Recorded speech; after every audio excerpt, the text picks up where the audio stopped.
Very little lead, or very rarely is lead found in the water, either in the source water or in the finished water that comes out of a water treatment plant. Very rarely do you see any lead in there.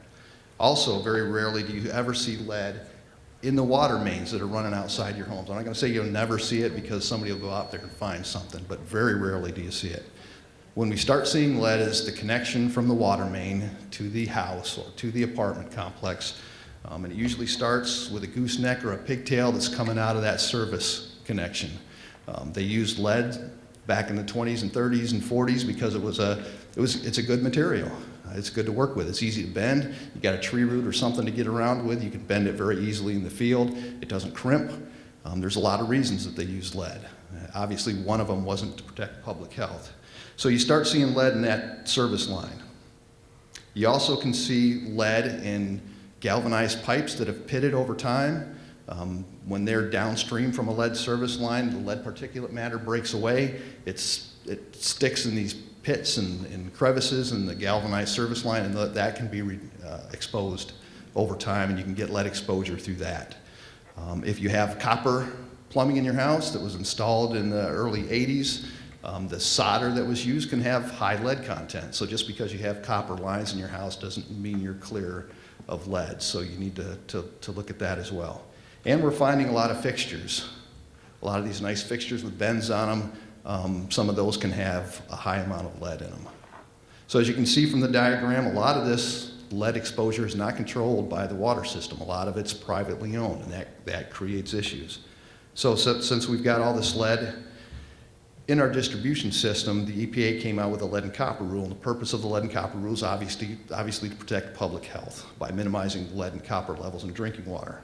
And it does that primarily through reducing the corrosivity of the water. So the Federal Safe Drinking Water Act was enacted in 1991, which is 28 years ago or so. Michigan incorporated that statute into law.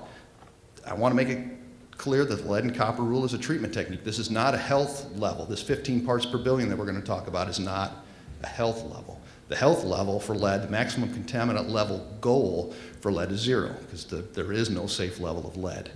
There is no maximum contaminant level for lead, but the goal, the MCLG, those are two different things, for lead is 0. So it's a treatment technique. It's a technique, it's an indicator to the water treatment plant that they may have an issue with the chemistry and corrosivity of their water, that 15 parts per billion. So the purpose again, minimize lead and copper in drinking water, reduce corrosivity, and if all else fails, to get the lead service lines and the lead out of the system. The lead and copper rule applies to these type of systems. First, you have community water supplies. The definition's there, but these are your big water supplies that provide water year-round to 25 or more people or 15 or more living units. Now, these can include mobile home parks, apartments, and obviously municipalities. It also applies to what we call non-transient, non-community water supplies. These are things like daycare, places people work, anything that serves 25 or more people for 6 months out of the year, and approximately 1,300 of those. So we've got about 2,700 water supplies that the lead and copper rule applies to in the state of Michigan. The lead and copper rule works by triggering through an action level. So the action level is an indicator back to the water treatment plant that they may have a problem with the corrosivity of their water. Again, it is not a health-based standard. Right now, the lead action level is 15 milligrams per liter or 15 parts per billion. So that's the level at which we require water systems to take some action. At copper, it's 1,300 parts per billion, and the exceedance occurs if the 90th percentile value of a water supply is over the action level. So it can be at 15. 15 is not over the level, the limit. 15.1 is over the limit. And again, the 90th percentile is not the amount of lead flowing in the water that's being supplied to a community. The 90th percentile is what's showing up in faucets and taps in people's home. I think there's a misunderstanding that if a system's 90th percentile is 9 parts per billion, then that there's 9 parts per billion of lead flowing through that water system. That's not the case. So a supply exceeds the 90th percentile of more than 10% of the samples are over the action level. So where are we to date? This effort is just a smaller part of a much bigger effort in the state of Michigan. There's a child-led exposure elimination commission that we help provide information to, and this lead and copper revision is just part of that. And there's also a lot of other things going on outside of the water issue. Our intent is to protect public health. That's the bottom line, is to be more protective of public health by reducing lead and copper exposure and ensuring more effective implementation of the rule. Our goals are to reduce ambiguity, to lower action levels and establish household action levels, to refine sampling requirements, to require replacement of lead service lines and increase transparency. And also through the process, we want to get and generate engaged stakeholders that have a stake in the process. And I think we've done that very effectively. So we got recommendations from a couple of groups that made some recommendations out of Flint. We also looked at the EPA Lead and Copper Revision White Paper, and then some of the recommendations from the National Drinking Water Advisory Council. We took those recommendations, presented those to the stakeholder group that we formed that has representation from water systems, representation from health departments, health professionals, and representation from environmental advocacy groups. We started meeting in July of 2017. We've met about 8 times, and these people have done a ton of work to come up with some rule revisions. So here's where we're at. We've got 7 proposed changes to Michigan's lead and copper rule. And understand these are just a small part. The lead and copper rule is much, much bigger than just these 7 parts.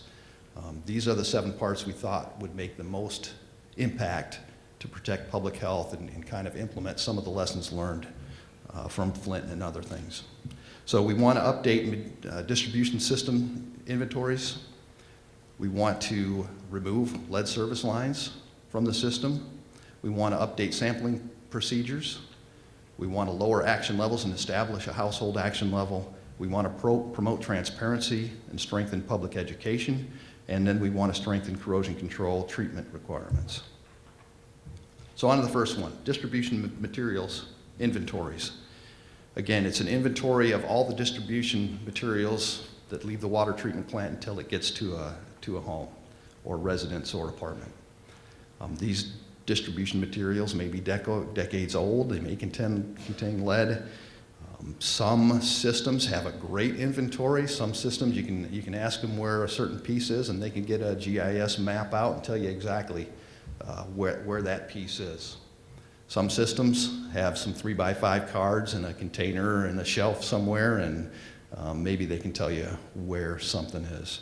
And this is a very difficult thing to keep track of. I'm coming from the other side of the fence. I can tell you, you have a water main break, you have breaks throughout your system, you go repair those breaks. It's very easy to let this thing slide and not keep up on your materials inventory.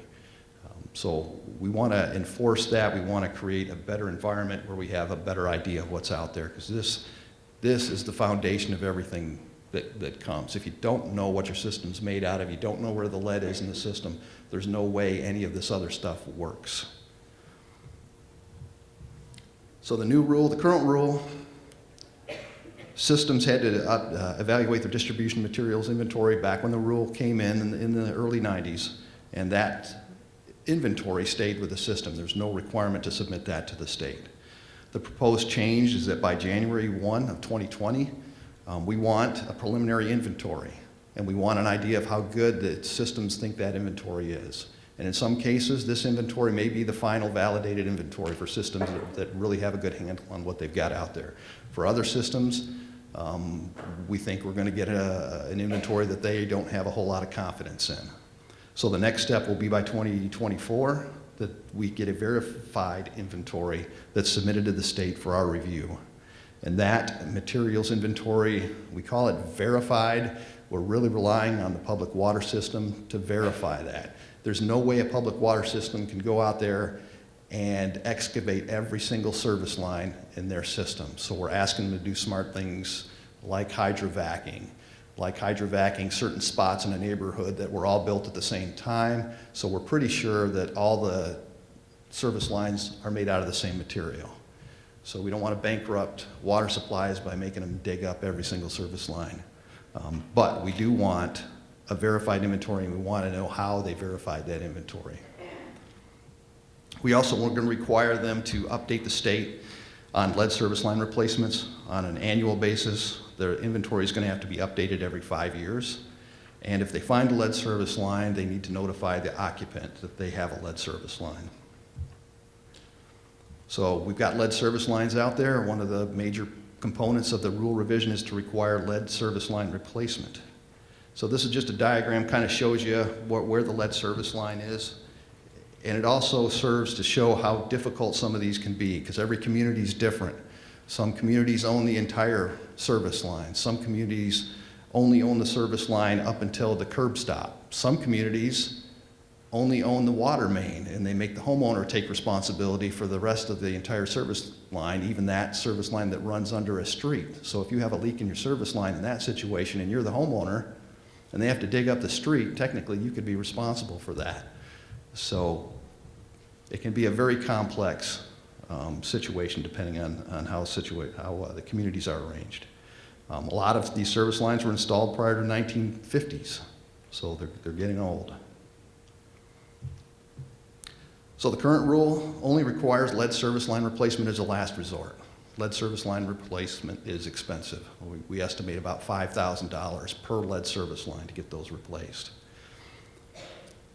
The new law or the new rule will require proactive, the system to proactively address the lead service line in their asset management plan and to give that lead service line a criticality, to make it a critical part of that asset management plan.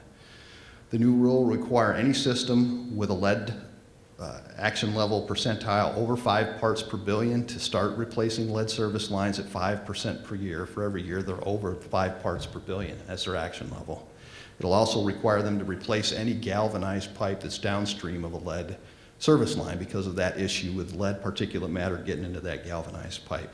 And the supply must offer to replace private portions of the lead service line at the water supply's expense. That can be tough to do because there's some legal issues there. And we'll address those as we go down the road here. They also need to notify the homeowner. If the homeowner owns a portion of that lead service line, we want the whole lead service line replaced. However, the homeowner may refuse, and in some cases, homeowners refuse to have the lead service line replaced. We're not going to put a public water system on the hook for the entire lead service line. If they want to replace their portion, and partial lead service line replacements are very problematic. We found that those cause more problems a lot of times than just leaving it alone. So that's kind of a last resort. But if the water system wants to reduce their liability and get their portion of this service line out of the ground, they can do that and leave the homeowner section intact if the homeowner absolutely refuses to allow that lead service line to be replaced. But they've got to notify the homeowner that that's going to take place, and they've also got to provide filters, and they've got to provide screening for that homeowner for a certain period of time before and after that lead service line is replaced to protect the homeowner from exposure. Sample collection locations, we want them based on highest risk. We want priority to be given to those with lead service lines. And again, as I went back on the inventory, if you don't know where your lead is in the system, you don't know where your highest risk sites are. So without a good verified materials inventory, this part of the rule is impossible. You're just guessing. Sites were originally identified in the 1990s when these came out, and a lot of them haven't been updated. And there was no requirement to submit it to the state. So the new rule is going to require, first of all, there's an ambiguity and there's some confusion about what constitutes a lead service line. The new rule takes that ambiguity out. And if any part of that service line is made out of a lead component, then that is a lead service line, and that is a priority site to test and to get removed. So it clarifies the gooseneck and pigtails. If that's the only lead component, that still is a lead service line. That needs to be addressed. It updates site selection criteria because we're after the highest risk sites. And it requires supplies to review and update sampling locations and provide the justification for the selection of those sampling locations. And then they've got to confirm and prioritize site selection. The current rule allows for sites or to supplies to reduce to 3 years, once every 3 years. And it also only considers first draw samples. So you turn on your tap, you fill a 1 liter bottle, that's it. That's the sample that's going back to the lab. The new rule only allows sites with a 90th percentile level below 5 parts per billion, serving over 50,000 to reduce to 3-year monitoring. At sites with verified lead service lines, there's going to be 2 draws. The first draw is going to be an immediate draw, which will indicate what the exposure is in the actual fixture or on-site plumbing. The second draw, which is 6 liters later, is designed to be an indication and to get us out into that lead service line. Because if you've got lead-free plumbing and everything's fine in your house, but you've got a lead service line, that first draw isn't a very good indication of what's sitting out in the service line. So we're trying to get an idea of where the highest risk is and what the true exposure to lead is in that home. So they'll take those 2 samples, they'll take the highest value of those, and that's what will count towards the 90th percentile calculation. There's also some confusion out there about flushing. If people are flushing their system, we encourage people to flush their systems. We encourage people to clean out their aerators. However, in the current law, they don't want you, the rules, they don't want you flushing your system at all when you're testing for lead. We're kind of clarifying that to make sure that the only time we don't want you flushing your system is in anticipation of a sample. So if you're flushing your system once a month on the 3rd Thursday of every month, we want you to keep doing that. Don't not do that because you're anticipating a sample being taken there. Lead action advisory levels and lead action levels and advisory levels. Currently, we're at 15 parts per billion again, as I said, and there's no required follow-up at homes with high levels. We're lowering the action level to 10 parts per billion, and you may ask why we picked the number 10. We picked 10 because it's less than 15, and it's a step in the right direction. It's something we could settle on to go in the right, obviously the goal is 0. This is not a health-based standard. If it were a health-based standard, we'd pick 0. But what can we get to? What can we economically achieve? So we went from 15 to 10, and this is not the stopping point. This is a step in the right direction. So that's how the 10 parts per billion was derived. And we set a household advisory level of 40 parts per billion based on input from our folks in health. And again, that level is not what we're not calling 30 safe, but if you've got a house, an individual house that's showing over 40 parts per billion, this will trigger some help for that individual homeowner to get some folks in there, maybe some plumbers to look at the system to find out where the lead is coming from, some help to do some blood testing on the folks in that house and try and get that situation in that high hit for a house resolved and addressed. Transparency, again, there's been some concern over transparency that these samples are going on and nobody's finding out what the results are. The current rule does require some public notice and public education, but usually only after there's an action level exceedance. We want to fix that. We want to make the system more transparent. You get your customer confidence report, but that's once a year, and I'm not sure how many of y'all read that report or how effective that is. So we think more can be done to raise the awareness and educate folks on lead exposure risks. So again, there's the current rule. You've got numerous forms of notification after an action level exceedance, but again, more can be done. So the proposed rule change will establish a statewide advisory council to develop public awareness campaigns. It'll establish community-centric water system advisory councils over at systems that are over 50,000, serve over 50,000 people. It'll expand consumer notice so that it includes copper. It'll add a reference to new public advisory requirements so that folks are notified of 3 days. Now, this already is a requirement, but it's in a different portion of the rules, so this will consolidate that to make it crystal clear to water supplies that that is a requirement. It'll also shorten the supply to notify occupants within 30 days of presence of a lead service line. And it'll require public education materials on supply websites if the population is greater than 1,000. Now, communities that already have a council that can take on these responsibilities don't have to create a new council. They can use their existing councils to do that. Corrosion control treatment and water quality parameters.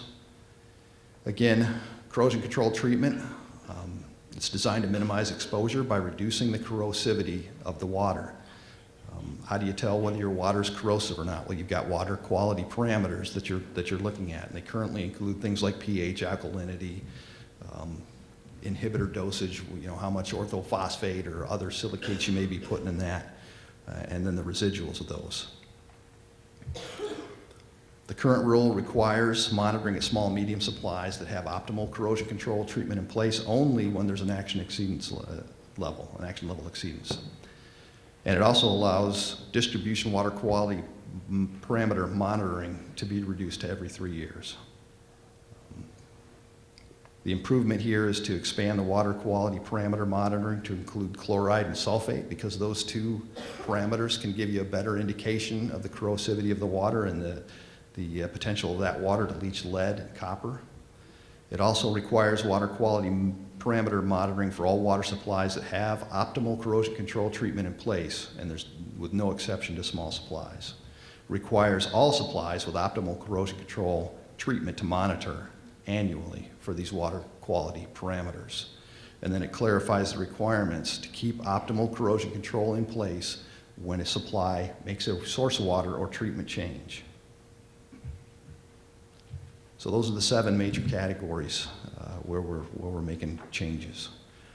So we finalized the draft rules. We've got a regulatory impact statement, a cost-benefit analysis done. The draft rules have been submitted to the Office of Regulatory Reinvention, and we are holding the public hearing today. The comment period will be open until the 21st of March. We've extended the comment period for another 2 weeks to allow people to make more comments. So we'll be addressing public comments after the 21st of March. We'll assemble all the comments. We'll take a look at them, we'll analyze them, and where the rule needs to be changed or revised, we'll do that. And then the rules will be submitted to the Joint Committee on Administrative Rules. They'll go through that legislative process. There will be future opportunities to adjust the rule. This is the first step. This is by no means the last effort to improve and revise the lead and copper rule. However, as many of you can understand, this is a fairly large task, so this isn't done easily, and it's not done without a lot of thought and a lot of input from stakeholders, and this is part of that process. As many of you know, the EPA is revising their lead and copper rule. However, I don't have a whole lot of faith that it's going to get done anytime soon. So that was one of the initial comments, is why don't we sit back and wait for the EPA to come out with their lead and copper rule. We may be sitting back and waiting for quite a while. So we want to lean forward and be more proactive, and as you see with a lot of these revisions, they're a lot more proactive than the old lead and copper rules were. So with that, thanks you for coming out today. Not the best of days to come out to an event like this. And I believe we'll be kind of setting up for the official public hearing. So if you give us about 10 minutes, we'll get the public hearing started. So thank you very much. If you have any questions, we've got the tables out in the hallway, so please go out and ask any questions you have out there. Thank you.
I'll give you fair warning, yeah.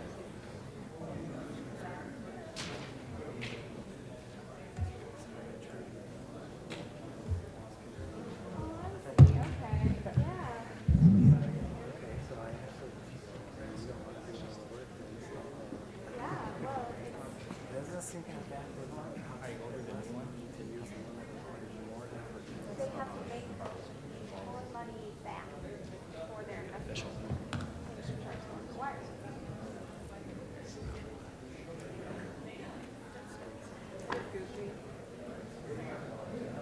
We should get some. But I guess when you rent a hall like this, you usually